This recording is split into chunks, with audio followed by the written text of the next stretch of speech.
Hey, this is Jon Leon Guerrero. Our guest today is Andrea Vitz. Now, before I tell you about Andrea, let me tell you about our friend and occasional co-host of this podcast, Pete Koch. He is, of course, an actor, but he played 5 seasons in the NFL as a DE. Now he's an inspiration for fitness and a 57-year-old specimen of strength. Now, neither Pete Turner nor I are at peak physical health right now, and Pete Koch doesn't hesitate to remind anyone with nothing more than his presence that we could all use more exercise. So thank you, Pete, for being a walking kick in the ass for anyone who needs to spend more time at the weight pile than at the donut pile. Now back to Andrea. Several years ago, she suffered a terrible injury that debilitated her left side. She decided that a life mired in atrophy was not for her, and sought the help of a strength coach. Solid progress was sprinkled with obstacles and setbacks, but they were no match for her dogged determination, and within a few short years, not only did she overcome her injury, but she became an elite power lifter in the process. She now heals others, to include myself, my wife, and many of my friends, by attacking the attitude, opening the door for reinvention, and being an example of the power to welcome drastic correction and control of your life. She and her husband Ted own and operate Diablo Barbell, where they create elite athletes and physical transformations out of people of all ages, shapes, and sizes, and where they've cultivated a community of supporters of transformation who all share freely from their own ongoing journeys of improvement. Andrea has been treating me with chiropractic care for several months, and we recorded the episode you're about to hear a couple of weeks ago. Since then, I've started training at Diablo Barbell, and I won't say it's transformed me. I'll say I've transformed me, and I've found an amazing toolbox. So I encourage all of you to go out and find it, whatever it is for you. And in the meantime, joining me to talk about her upcoming book, The You You've Never Met. Here's my friend, my coach, Andrea Vitz. Lions Rock Productions. This is Jay This Moore. is Greg Proops. Lorenzo Lamas. This is James Altucher. This is Nathan East. This is Sebastian Hi, Younger. this is Juan Escobedo. This is Stuart Copeland. This is Tito Ortiz. This is Andy Summers. Hi, this is Skunk Baxter. This is Gabby Reese. This is Mick Gillette. Hey, this is Jon Leon Guerrero. Hey, and this is Pete A. Turner. This is Andrea Vitz, and you're listening to The Break It Down Show. And now, The Break It Down Show with Jon Leon Guerrero and Pete A. Turner. Yes, indeed. Andrea Vitz is, these are my words, not hers, a healer, a health coach, and somebody who is inspiring to the point that you want to be better at being yourself when you are around her. She treats me for my terrible back and foot and joint issues.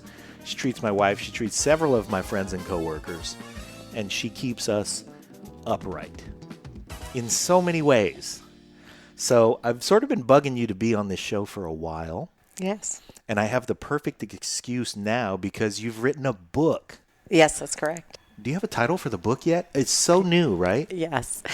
It's just now in edits. It is titled The You You've Never Met. The You You've Never Met. Yes. Okay. I'd like to dig in and give some highlights for what a reader will experience in the book. Now, you are based in, this is officially Concord, right? Concord, yes. California. And if you have issues of mobility and of, I mean, how would you characterize, who needs to come and see you? If you have a difficult time living your life in your body, there's always a solution. Mm-hmm. So joints that aren't moving correctly, I will make them move correctly. Amen. A lot of chronically aged joints, scar tissue, immobile muscles from prolonged sitting and compression. You know, a lot of weakness out there. Yeah. And especially in people who really would consider themselves strong, believe it or not, are actually quite weak in areas that are most important, you know, and myself included. You know, when I first came to Diablo Barbell, which is the gym that I now own with my husband, and we do a ton of rehab and a ton of transformations through, I became a part of this club because of a really severe injury. All right. Yeah. So here's where we get started, because you are a chiropractor. Correct. You are such a different mechanism in the way that you treat the body, and I've seeked out and enjoyed chiropractic treatment for much of my life, and I've had several good ones. Your treatment has been so different than anybody else's and so much more dependent on me and my own habits. So a lot of chiropractors, I don't know, I don't want to generalize, but there are people out there who have chiropractic practices where you go in, you get relieved, adjusted and relieved for a short amount of time. Your focus is not that. Your focus is so far beyond that. Your focus is, we got to get you better and you got to get you better. There's an 100%. amount of personal responsibility in the patient. And I, of course, I'm lucky to be a patient and you treat my wife as well. But there are people who don't get to be your patient. Yeah. And so let's start with, who doesn't get to be your patient? People who don't take responsibility for themselves. So if somebody comes in, they want me to manage their bodies for them. Yeah. I'm just not interested in that. I'm not interested in maintaining somebody. I'm interested in producing a better result from them. So if somebody came to me and they were weak and they continue having the same problems over and over again, there's a point where, you just have to send them somewhere else, because I want you to thrive. I want you to look at the parts of you that are clearly not optimally working and forcing them to change by virtue of strengthening them. All right. That's the answer I was hoping for, because now we'll get into how you got here. Yes. How I got here. Yeah. How'd you get here? Well, I was already a chiropractor and a mom, and I blew 3 discs out in my lower spine, L3, 4, and 5, and I had no use of my left calf. The nerve was completely dead. I had 9 out of 10 pain, 10 out of 10 pain going down the back of my leg. Most of the time, I felt like my left ankle was going to explode. Most of the time, just from that pressure of the nerve. I had complete atrophy of my left glute, or butt cheek, if you will. Yeah. And Your whole left side. completely numb in my inner thigh, saddle anesthesia, all things that I really knew as a doctor I should have probably received surgery to just simply correct the problem. But, I'm not the kind of person who is completely adverse to surgery. I think there's a time and a place. And if I were anyone else, I would have said, get the surgery, because it wouldn't make sense in a lot of lives to try to get through that on your own. Right? Yeah. You got to go to work. You got a family. I personally didn't have it in me to risk getting on the surgery table. I just didn't have that in me. I was afraid, what if I go in and have this easily fixed and I die on the table? Some freak accident. What if I become paralyzed? It just wasn't worth it to me. So I thought there has to be a way, if the body can heal itself. And it often does. I mean, your hair is constantly growing. Your nails are constantly growing. You cut your arm, it heals. You're not trying to heal that. Yeah. What is that? What's healing you, right? So I knew the power that made the body heals the body. I'm a chiropractor. That's kind of a very well-known verse that we all often repeat. And I wanted to see if I could do it. And so I was referred. Yes. I'm going to pick right back up where you left right there. But it's not that you have an aversion to the concept of surgery. It's that you had an aversion to that specific surgery for you at that time. Yes. And why do you think that there was such an aversion? Because it would have been an easy fix, and am I generalizing? I'm painting with a really broad brush there. But here you are, debilitated on an entire side of your body practically. Yes. And you still do not choose a surgical solution. It doesn't seem like, you say, I don't want to die on the table, but it doesn't seem like that comes from a place of fear. That was, I think, my personality trying to give me a reason that would be understandable to other people as to why I wasn't doing it. But I think in the deepest core of me, it was every trauma leads you to a great lesson. And every lesson that you obtain from that trauma will make you very valuable in other people's lives. And so by me not taking the easy way out, so to speak, and forcing my body through this process of recovery, so to speak, and really relying on it to do its job. And I knew that it would. I knew there was a mission there. Absolutely. And if I hadn't had that injury, I would not be the doctor I am today. I would not be nearly as helpful, and I wouldn't be nearly as empathetic and compassionate. And I just would lack this incredible knowledge base that I now have by virtue of living it, right? Yeah, you can't avoid the knowledge. You can't avoid the knowledge. It's one thing to take the lessons Yes. and be a part of the curriculum. But when you have to, it's as if an astronaut was thrust into space. Right. And you can do all the astronaut educational things, but then you can be thrust into space. Exactly. And there you are, and you have to figure out a lot of things. And then there is not just the, here's what happens under these conditions. It's, oh no, I know those conditions. Yeah. I know the feeling of those conditions. I know the emotional baggage that comes with those conditions. And I think your connection to the empathy has a lot to do with what makes you different. Now let's go back to where we left off, which was you were referred. Yes, I was referred to Diablo Barbell. Ted O'Neill was there, and he was known as the greatest strength coach in California, West Coast. And he was, by virtue of the Diablo Barbell powerlifting team, we had the strongest powerlifting team for 17 years in the state. And, I just, of course, was like, you know what, I'll try it. I'll try anything. And I met with him, and he said, I think you need to get surgery. And he talked to 2 other doctors who said, yeah, you should get surgery. Other chiropractors who were pretty anti-surgery both thought that, and looked at the MRI and said, I'm surprised she's even walking. And that all just led me further towards my answer of no, because I felt like there was something there. And I think I knew that he also needed this. Like, I could feel like there was something that we were going to create together. Mm-hmm. Right. And so I said, look, I think we can do this together. I think that we can overcome You this. talked him into training you back to Pretty much, yeah. Wow. He knew that he could do it, but I don't think he knew that the subject he had would be willing to do it. Right, yes. I think you can overcome anything by strengthening it. Emotional, spiritual, physical, mental, anything. If you strengthen it and become a different person, that problem can no longer survive. That problem cannot exist in a different person. Okay, we got to unpack that all by itself. Well, that's essentially what my book is. Let us table that for a moment, so that you can complete the story of your arrival here. Yes. So you and Ted sort of get a feel for the fact that you can do this, and together you sort of empower each other to take it on. Yeah, we figured it out. And you had to make it so that he was confident that you would endure it. Yeah, he was the brains for sure behind it.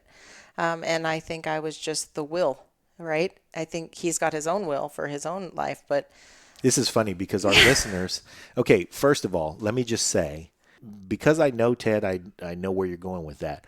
But listeners, if you take a look at Ted, you're not going to think, if I saw this guy outside of a bar or in an alley, I would, the one glance. You might think, I'm just going to go the other direction. I'm going to go the other direction. He is a strength coach, and he is a strength coach who empowers, clearly. Oh, absolutely. And so you can't be a strength coach who empowers without obtaining some level of strength yourself. And you would look at him and think, well, this ain't going to be no easy win. So going back to the spirit of what you were feeling in your recovery and deciding to go down this road, you saw a mission. You felt a mission. Yeah. And so you decide to embark on this mission. What did you think your recovery time looked like? I mean, in terms of how long did it take before you were back to where you had been? Well, that's a good question. Initially, Ted told me, if you really want to do this the way that I think you want to do this, you're going to have to get as strong as my elite powerlifters. This isn't going to be like a normal lower back rehabilitation for you. If your level of strength is not far and miles beyond the injury, then you're always going to have a disability. And so he pointed to the record board, our women's record board in Diablo Barbell. These are women, 148-pound women squatting 500 pounds. Right? I mean, this isn't like, let's just get a little stronger. Yeah. This is like, ooh, I'm going to go take that Pilates class. Exactly. This isn't the leisurely Pilates class that you take with your next door neighbor because you like hanging out with her. Yeah. And you're really there because, why not get a little fit, and we have an excuse to drink wine afterwards. Exactly. So it's just, there's not going to be a whole lot of getting stronger while you're laying down. You have to be all in. You have to, and anytime you rehab something that hurts, it's going to hurt. Yep. So psychology of injury is very important in rehabilitation because you have to know, yeah, you're going to hurt and that's okay. Wow. And that's okay. Keep going. Yeah. Because pretty soon you're going to have a pain-free morning, and then you're going to have a pain-free day, and then you're going to have a pain-free week, and then you're going to hurt again. Yeah. And then you're going to have another pain-free week, and then you're going to hurt again, and it's going to be this mountain. Climbing a mountain's never a straight line, right? Yep. You go up and down and up and down, and that is the path of change in any regard. So the same with rehabilitation. So back to him pointing to the record board, these are women that are benching 300 plus pounds, and I'm like, okay. I don't know. You have to understand, I'm not by any means a great athlete. I mean, I played softball. I was a third baseman, but that doesn't take a whole lot of athletic skill. That's like more reflex, Like I just don't want this ball to hit me in the face. I could throw it really far. I could hit a ball, but I wasn't strong. I thought I was strong, but I wasn't. When you really test it, I wasn't. I mean, if somebody said, hey, you're going to squat 500 pounds, God. you would have been like... I had no idea what that meant. I didn't even understand the concept. I knew what a leg press was. Yeah. I had done some, Jillian Michaels tapes back in the day. Oh, yeah. She's great. She's great. I love her. Uh-huh. But, I never had a bar on my back, right? Yeah. So, I, of course, didn't start with a bar on my back. I started my first day, I think I was on an inversion table at 20 degrees, and that hurt like hell. And I just kept showing up and doing the work, and it kept hurting, and it kept hurting, and I kept enduring it. Yeah, and then to answer your question, I thought it would be a couple of years. Yeah, and I thought it would be a lot. I thought it would take longer to be out of pain. And to be honest, I got out of pain pretty fast. How fast is pretty fast? I would say I felt pretty good in about 3 months. 3 months. Yeah. So you went from your left side was not functional. Yeah. No left butt cheek. At least I'm feeling pretty good 3 months later. Yeah, I felt pretty good. I mean, I was able to get a bar on my back pretty quick. How much of that was your psychology, though? Because I think we've established that you're wired a little different from everybody. I mean, you saw this mission. You recognized this mission. Yeah. So at some point, you knew that there was a light at the end of the tunnel, or you knew that there was... There had to be. Yeah, there was something. Yeah. And so how much of that do you think was, I mean, without that mindset, all of it, you don't do the 3 months, first of all. Honestly, all of it. Because you can have, I think if you have the will to do something and you're connected to something that's greater than you, yeah, you'll make it happen. Wow. Doesn't matter what it is. And so that probably had a lot to do with it too, was that you did recognize the mission. Yeah. And it became not just about your recovery of your left butt cheek. No. It was about this understanding the way that this worked, and that you and Ted were attacking this problem. Right. It was going to be so much more for so many more people out there. Right. And to be honest, I had so many patients with failed back surgeries. Yeah. Right. Some of them work great. Don't get me wrong. Yep. There's some miracles that can happen out there. And some very gifted surgeons that it just doesn't work out right. Yeah. The body doesn't respond well, or maybe that patient's not ready to be well. I think that's really what matters, is when you're ready to be well, and you're so ready to be well that you actually can picture that person. Yeah. You will just get there. You can't help but get there. And this guy, genius. I mean, he knew when to back off, my husband. He knew when to push. He knew. Hold on. You just used the H word. We haven't sprung that on people yet. Which one? Let's fast forward to the fact that now I forced him to marry me. He was a strength coach. He got you so strong that you held him down at an altar and forced him to marry you. God, yeah. I mean, he's just an exceptional human being. That goes without saying. Okay. The patience level on him is not matched. And, really? He would take anyone through hell and be there with them and hold their hand if they had the right attitude. Huh. Yeah.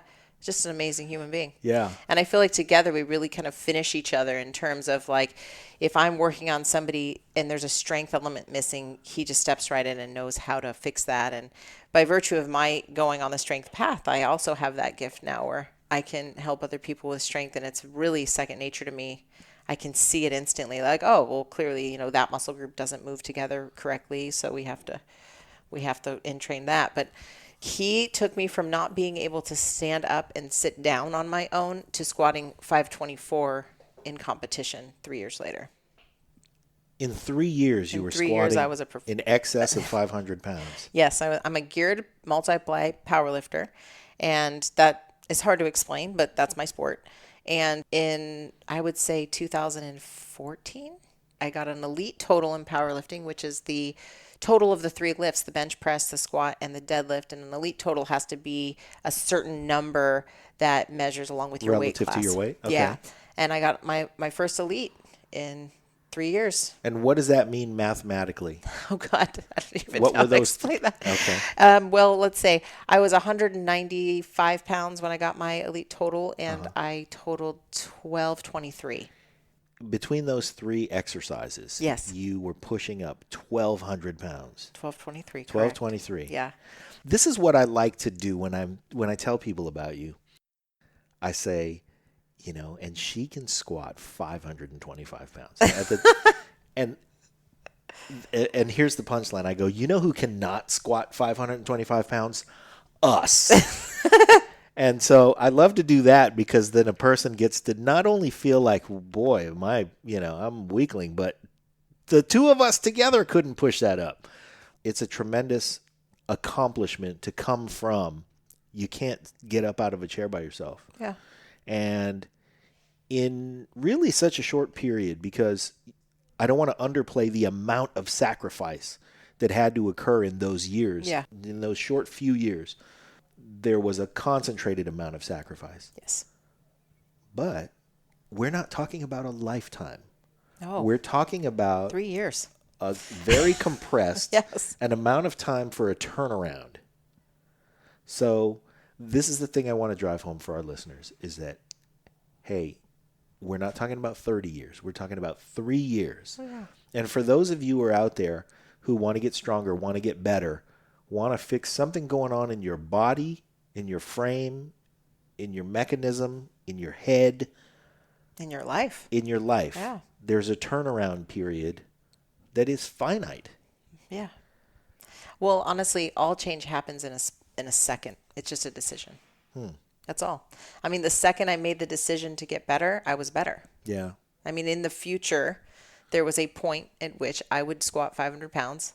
And in the moment I decided to do it, theoretically, I Right. was already there. You knew that it was there. Yeah, it's just about, getting sucked to that point in time, by virtue of just staying the course and having the right support behind you. And I think that's something we do really well, not just as partners for each other, but for our people. It's just once you are a part of our life, we've got you. Yeah. We will support you through it. We know how scary it is. We know how much it hurts.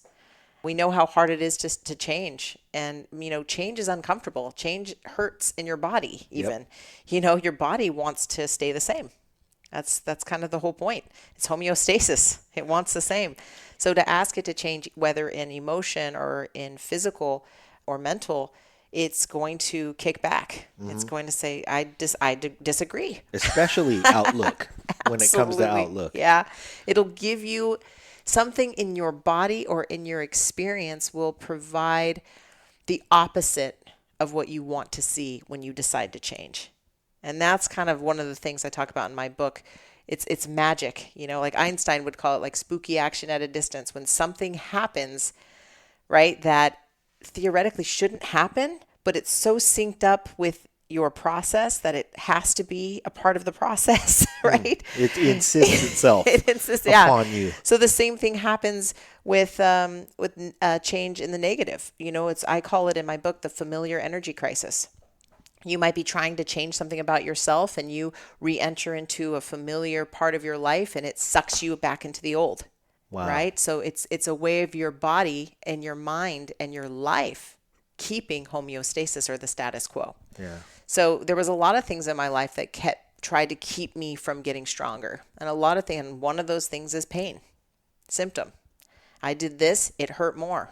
Okay. Does that mean we don't do this again? Or does that mean we just For a keep lot of us, it forcing does. it? Yeah, you force it. You have to train your body like a rabid dog. It's going to do exactly what you want it to do. In fact, your body's already doing what you've always told it to do. Mm-hmm. You just have to change your Yeah, command. you change your demand. Yeah.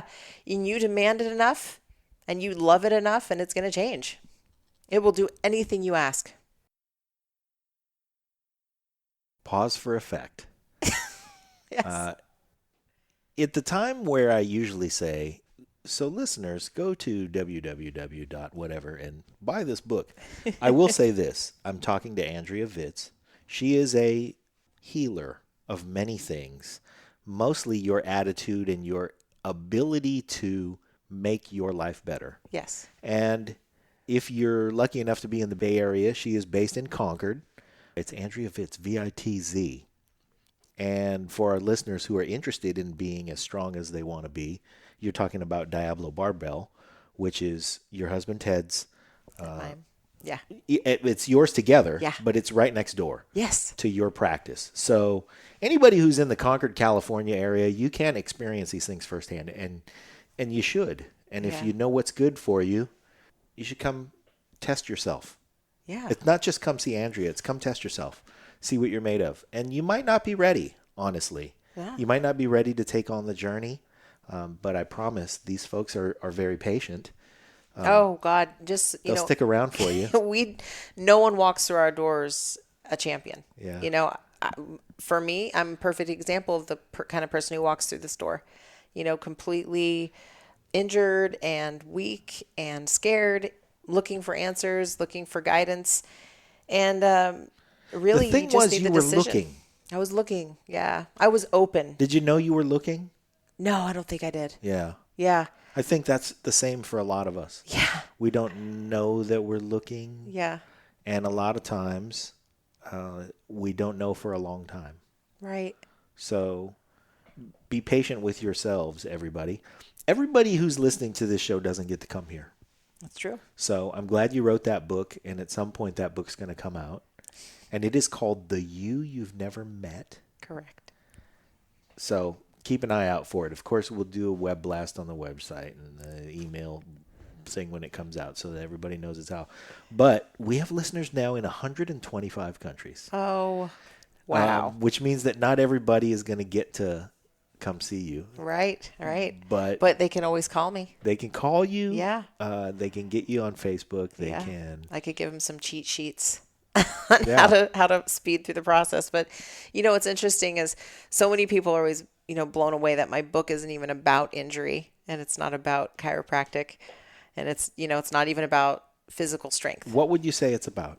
My book is all about emotional sobriety, which is basically the next level of emotional intelligence. So if emotional intelligence is our ability to know what we're feeling and maybe even be able to pause in response to that feeling, emotional sobriety is that complete clarity and cleanliness of your inside. You got no lies and no old shame and no old resentment, and you clean yourself out. You tidy up so much of you that everything is just real.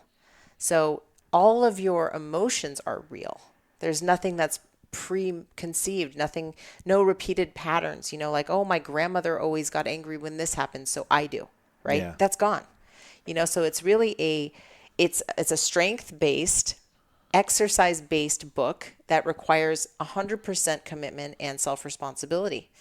And it's really it's a big passion of mine. And I do a lot of life coaching with women, specifically around this. And jokingly, people call me a wife coach because because I do help women with things like jealousy and things like, you know, compulsive lying and just things that we learn as children. And we still use them as survival mechanism as adults. And it is the opposite, has the opposite effect.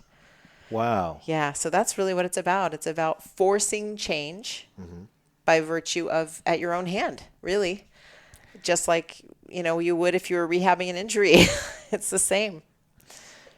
You've said a lot of powerful things where you just drop a sentence on us, and I feel like, okay, well, I got to keep this story going, so we're going to move past this for a minute. But there are a lot of places around this conversation where I'd like to just stop and unpack this morsel of something, and we just don't have time. However, you will have time if you read the book, The You You've Never Met. You will have time if you're in the Concord, California area, and you just look up Andrea Vitz, and you look up Diablo Barbell. And I would certainly recommend that you do both of those things. You may find something. You may find something. You will. And that something isn't necessarily a long-term commitment to powerlifting as a competitor or whatever.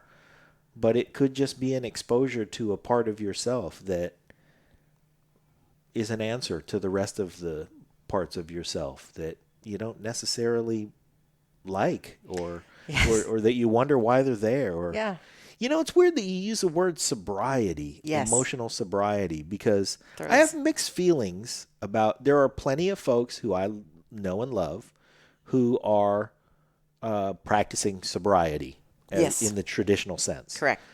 Sort of the godfather of our podcast is Jay Moore, and he is, I don't know how long sober, but we certainly support his sobriety. Yeah.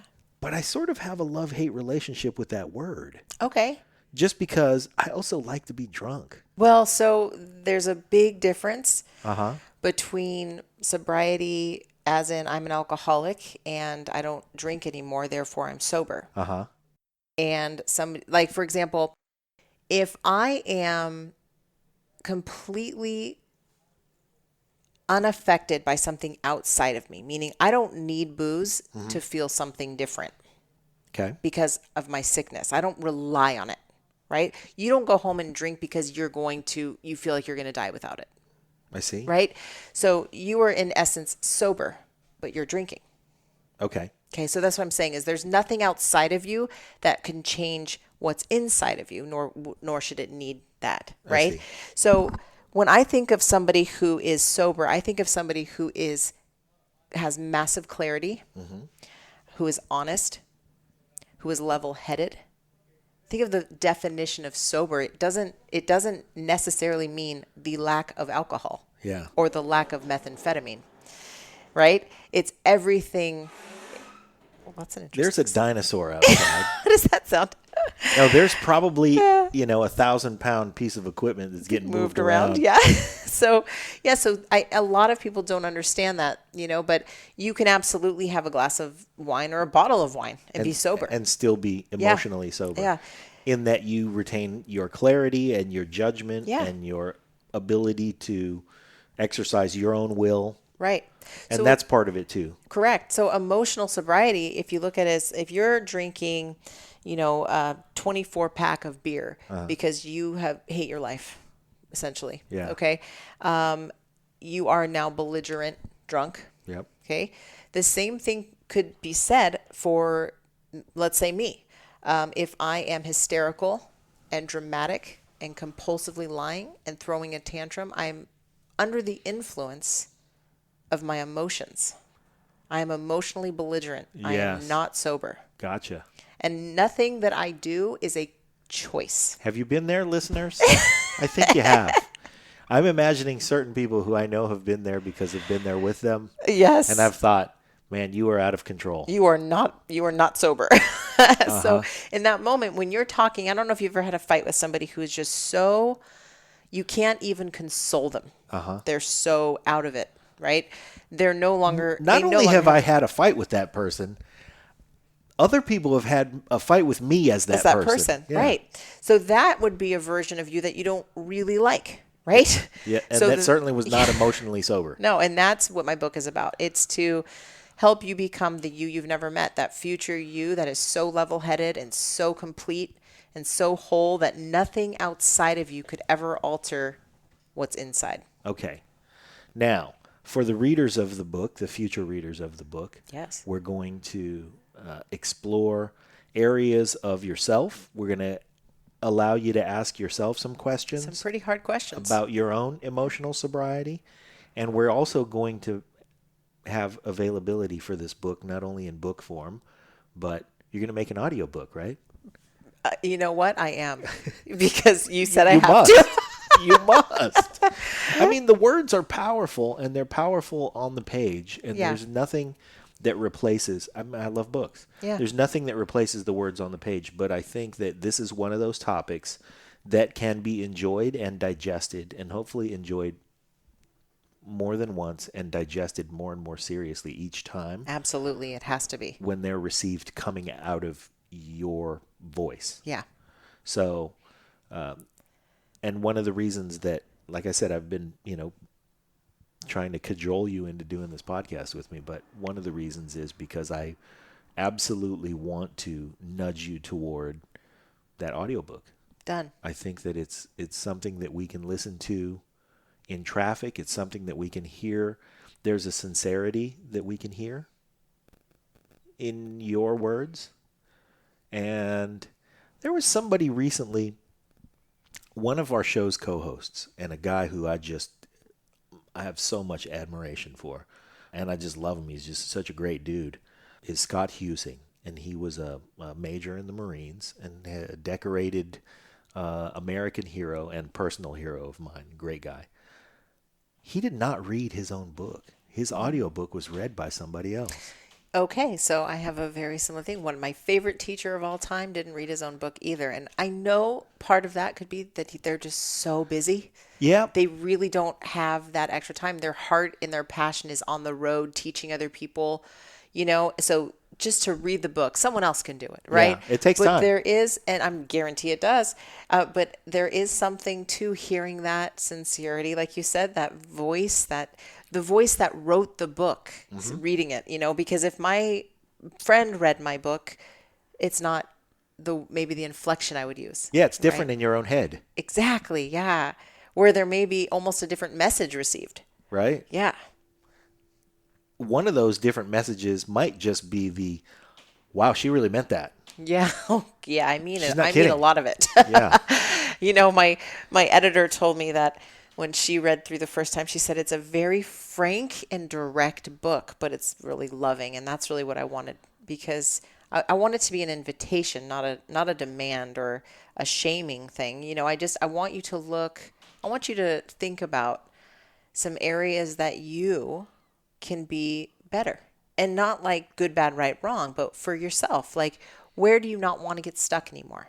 Whether it be in your romantic relationships, your relationships with your children, your relationships at work, your relationship with your body. Where could you do better for yourself? And the things that you think of as problems are really, really easily overcome when you become something different. Okay. Yeah. Wow. Very powerful. Can I get very personal with you? Will you diagnose me? I will. What's wrong with me? There's nothing wrong with you. Okay. All right. Well, you would be the one to answer that question, because only you live in there, right? Yeah. You have your experiences. You've looked through those eyes since you were a little baby. You're the only one. Okay. And so what are the thoughts you think? What are the lies that you've told? What are these, what are the resentments that you have? A lot of my work is really kind of, the foundation of it is really 12-step. I love the 12 steps. I think everybody in the world would benefit from it. Yeah. It's the easiest, I shouldn't say easiest. It's the simplest way to get a great look at yourself from the balcony, so to speak, right? It's if you're ready to get honest with yourself. Yeah. Oh my God, it's life-changing. You can always tell the person who's really done the work. You always can. Wow. Because you're just going to be next to them and just know, like, oh, I can trust this person. Yeah, they've been to war and back, kind of a thing, right? I'm trying to be willing to put myself out there. Oh yeah. So this is why I'm asking you what's wrong with me. Yeah. Because Well, let's talk about that, because I would love to help you figure this out. okay. Yeah. Well, I told you this is going to be an hour. We're at about 40 minutes Oh, now. we could easily do this. So, okay. It's what I do all the time. Yeah. Well, I have faith that you can do it. You're pretty good at cutting to the chase, that's for sure. Right. I sort of want to tell the story of how I met you, because there's something in that as well. But before we do that, well, I can do that very briefly. I was with my friend David. We were driving around doing stuff, and he suddenly could not walk. I mean, he had thrown his back out. He's a very physical guy. He was working out a lot at the time, and I don't know what he did to himself, but for whatever reason, he was in, and, guys our age, I should say people our age, run into these situations all the time. Oh, I just threw my back out. Right. I can't walk. And, not to belittle that situation. He couldn't walk. He was in trouble. He was hurting bad. Call Andrea. I need to call Andrea. I need to get to Andrea. Okay. Who is this, Andrea? Yeah. Great. Oh, Andrea is the chiropractor. Okay. Okay. Hey, I'm with you, man. You don't have to drop me off anywhere. We can go straight there. Whatever you need. So we get here. What I did not realize I was walking into was an office that is a single room. Yes. You have your treatment takes place in this room. Your billing takes place in this room. Your social media takes place in this room. Your thinking and writing it's a single room. Everything happens right here. Yeah. My friend needs treatment. You put him on this contraption I've never seen before. And like I said, I've had chiropractic treatment for years. I've never seen this contraption. Flexion distraction table, in case you wonder. Flexion distraction table. He's on it face down. I'm sitting in the room going, okay. You know that feeling that you get when you accidentally walk into a bathroom and somebody's in there and you go, oh, I'm sorry. Not supposed to be here. I'm sorry. My bad. I'm sitting here the whole time like, he's got his butt up in the air on this contraption and you're about to adjust him and do I avert my gaze? I don't remember his butt being in the air, but no, it probably wasn't. But my thought is, do I avert my gaze or I am fascinated by what is about to happen here? Yeah.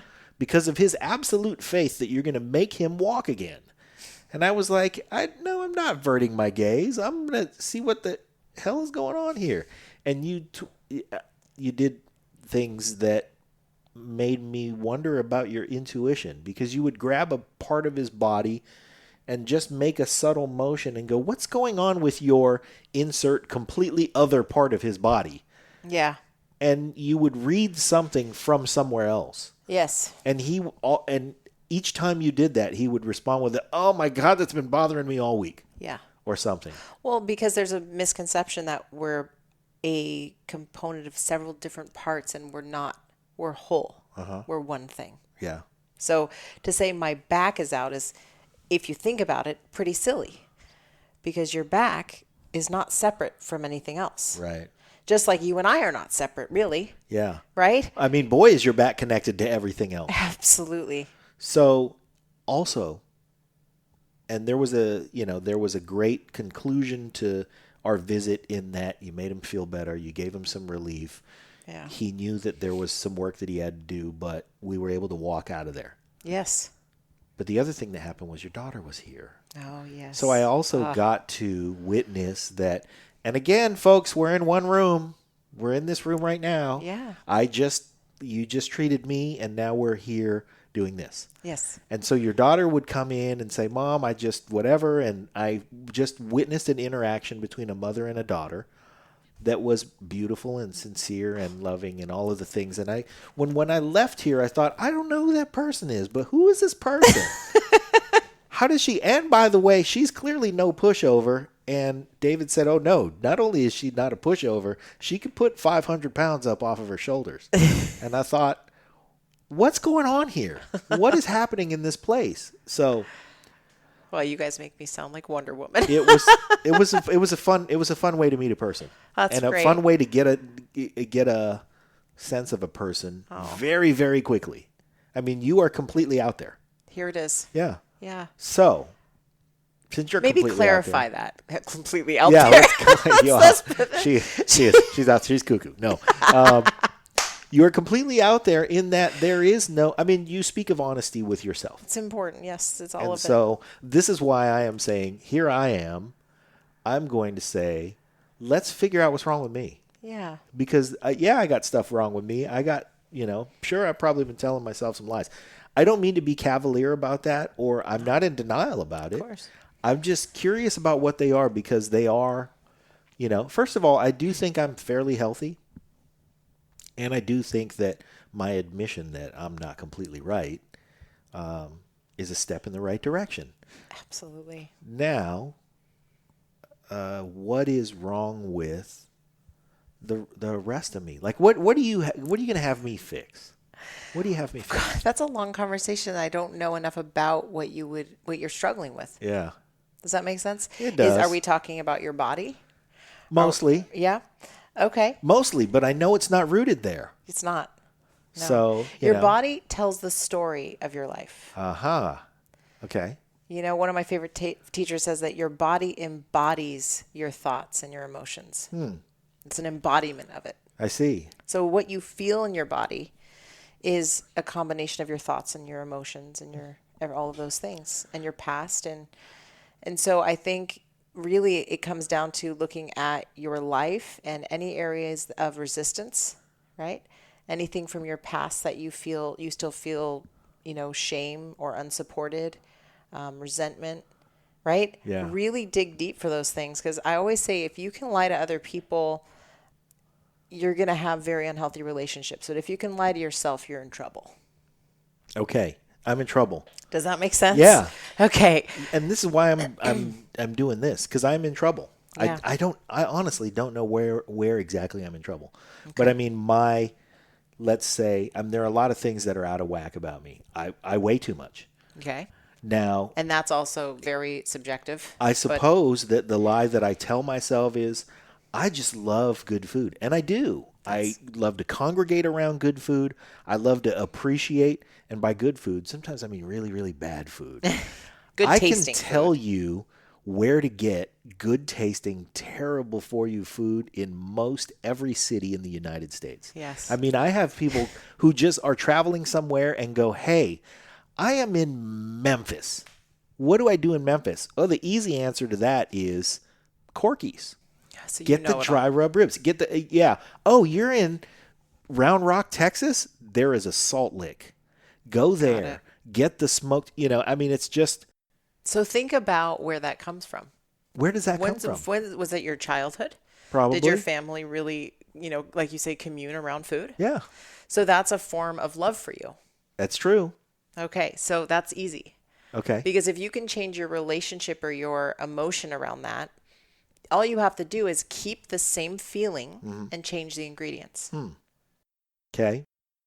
And so one of those things is, so here's where, I make light of it. Because the first thing that popped into my head was, well, I'm not going to change my relationship with barbecue sauce. No, of course, but that's funny. Yeah, right. I mean, I use levity for that reason. I know that I'm deflecting. I know that I'm not addressing an issue. But I really do love barbecue sauce. And that's fine. But I'm doing that to be funny because it's like I want to make light of the fact that I am really wedded to this idea that my happiness exists. But we talked earlier in about a smoky barbecue. Yeah, and we talked earlier about knowledge. Uh-huh.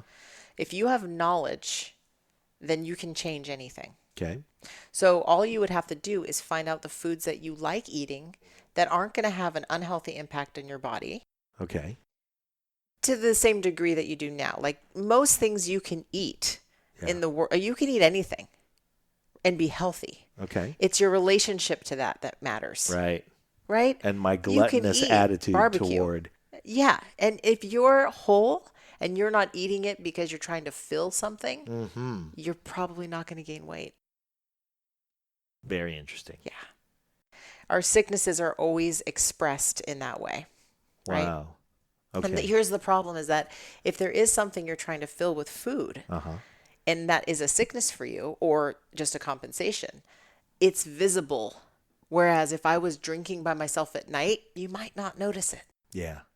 Right? But it's the same sickness. And that's why what my book talks about, it's a very universal addiction or anything, behavioral, emotional, food, sex, compulsive lying, alcoholism, it's all the same sickness with different symptoms. I hate to say this, and again, I'm not deflecting, but I do have friends who are practicing their sobriety, and then I notice in their behaviors, it's like, okay, I have plenty of, I'm encouraging and all that. I'm glad you're not drinking, but this is still not sober behavior. Yeah. You're still being unreliable or the other things that we associate with non-sobriety. They haven't been thorough in their work. I see. To sobriety, yes. Okay. They're dry. Okay. Right? So stopping the behavior. Just dry, not sober. Yes. Okay. Stopping the behavior does not make you sober. Uh-huh.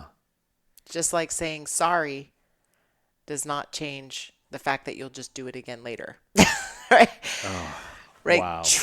True amends or mending a situation is a sustained, obvious change over a period of time.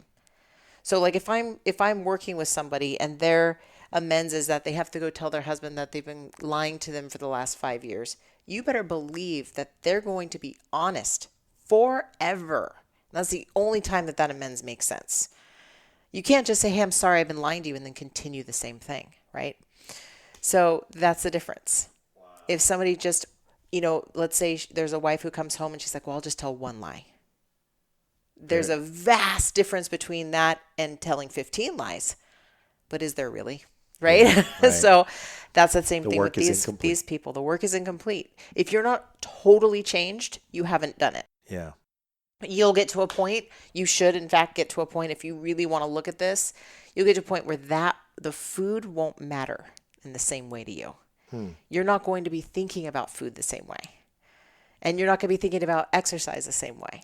You'll just naturally become somebody different. And when you become somebody different, you do different things. Okay? One of my favorite authors talks about be, do, have. It's you become the person. And you naturally would do those things and have what that person has. But you don't do the things to become that person. Yeah. You just become him. Yeah. So who do you want to become? That is really the answer. Do you want to become a person who doesn't have the same relationship with food? Okay. I'm going to dig These into are that. just- I'm going yeah. to dig into that thought because here's the thing. I do love that part of my identity. Absolutely. I love that you can ask me where to get, like what is in San Antonio? Cream corn. You'll always have that knowledge, though. Right. You've put in the time. Okay. You don't have to keep doing it. Or you just keep doing it, and that there's special times and places that you do it, as long as it's not coming from a place of lack. Aha. Now, if I go home and I have 2 bottles of wine in my head Right. because I've had a really bad day, versus if I go home and have just a glass of wine just Yeah. because I feel like having it with dinner, totally different. When you do it from a place of wholeness and joy, it's different than, man, I got to go home and shove this in my face because I feel so empty. You can still have that glass of wine. You can still Yeah. appreciate the quality of that glass of Yeah. wine. You can still appreciate the craftsmanship of the insert your Whatever. vice here, whatever it is. Yeah. That is, If you're hurting yourself or you're hurting other people, or if you're coming from a place of lack, then that is a sickness. wow. Yeah. Everybody, there's a book coming out. It's called The You You've Never Met. You should read it. I'm going to read it. I don't know if you should read it. That's up to you, everybody. However, I am going to read it. I am here with my friend Andrea Vitz. She is amazing. If you're in the Bay Area, she's based in Concord. Andrea Vitz, she's a chiropractor. She will treat your body and treat you and allow you to treat your body. And that's probably the main thing. Yeah. That's really what I find most valuable about you, is that you make it not about you. It's not about coming to see you. It's about the fixing, and the coming to see you involves a look at yourself every single time. I think that every healer should forget that they're even in the room. Yeah. Well, and it's not to say that there isn't tremendous temporary relief in getting treatment, and the things that sometimes you just gotta, man, I really gotta loosen up, and this thing's bothering me, and I need the relief of today's treatment, but it's always part of a bigger, grander mission. Big change doesn't happen with little things. Yeah. It does not happen with little things. No. Big change happens when you're all in. Yeah. Yeah. Wow. And repeating it, just tearing away at the old self. It's really the only way to become new. You can't do it with kittens. That's what I always say. I wish I could bring a whole pile of kittens and put them on your lap and say, okay, you're better now. Yeah. But it's not. You got to take responsibility for your body and your mind and your thoughts and your emotions and your life. And when you do that, no one else has control of it. Well, if you come see her, everybody, you can expect that she's going to ask a lot of you. Yeah. She's going to force you to ask a lot of yourself. She's going to force you to ask questions of yourself that require a degree of candor you're probably not used to, and in some cases not prepared for. And that's okay. And that's okay. And that's okay. Yeah. All right. What's next for you? What do you see as you continue? Because you're not a competitive power lifter anymore. I'm not. No, I do still train. Yeah. I love coaching. Love Okay. it, love it. I'm still a part of the team, powerlifting team, but I don't compete. What is next for me? I'm going to always be a doctor of chiropractic. I love coaching people, emotional sobriety coaching. I love writing, apparently. Now I guess I'm an author. I want to do an online course. I'm working on that. And I'm going to be reading my book on an audiobook soon. Awesome. Because Jon said I have to. That's terrific. Yes. That's what's you next must. for me. That's what, Okay. and hopefully doing another one of these with you.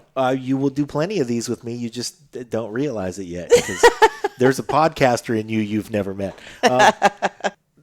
The book, I'm sure, is going to be the first in a series. Yes. Because your exploration never stops. No, I feel like, a lot of times. So I don't know if you've heard of Wayne Dyer. Yeah, of Probably course. have, Dr. of Wayne course. Dyer. Dr. Wayne Dyer, just an angel, right? So this man was so influential in my life, but he used to say that he didn't write any of his books. They just wrote through him. And that's how I feel like this book was. I feel like a lot of it would just come to me while I was driving in my car based on experiences I'd had with clients and experiences I'd had in my own, my own sobering up, if you will. And it kept coming and it kept coming. And I didn't have the kind of authorship, if that's even a word, where you sit down, you write an hour a day or you're diligent. I wrote 16 hours this day and then I didn't write for 3 months. And then I wrote 16 hours that day and I didn't write for a month. And then I wrote 4 hours this day. It was always just like a flood. Yeah. Right? I never numbered a page. I didn't have an outline.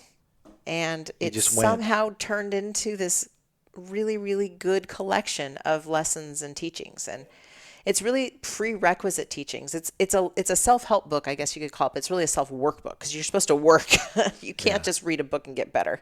It's a self-help book, but it's a first one. It's a preliminary. It's a prerequisite. It's so you can clear yourself of all the BS, all the things that block you so that you can hear your real advanced teachers, the master teachers. I mean, there's doctors and teachers that I now absolutely love and learn from. Like they're speaking my language. I couldn't hear them before.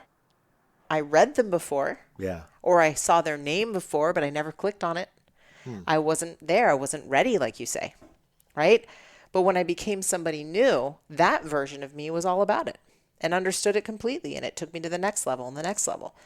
So you have to unroot yourself sometimes, stop doing the same and the same. Because if you do the same, you're going to end up the same. So if you don't like it as is, do something different, right?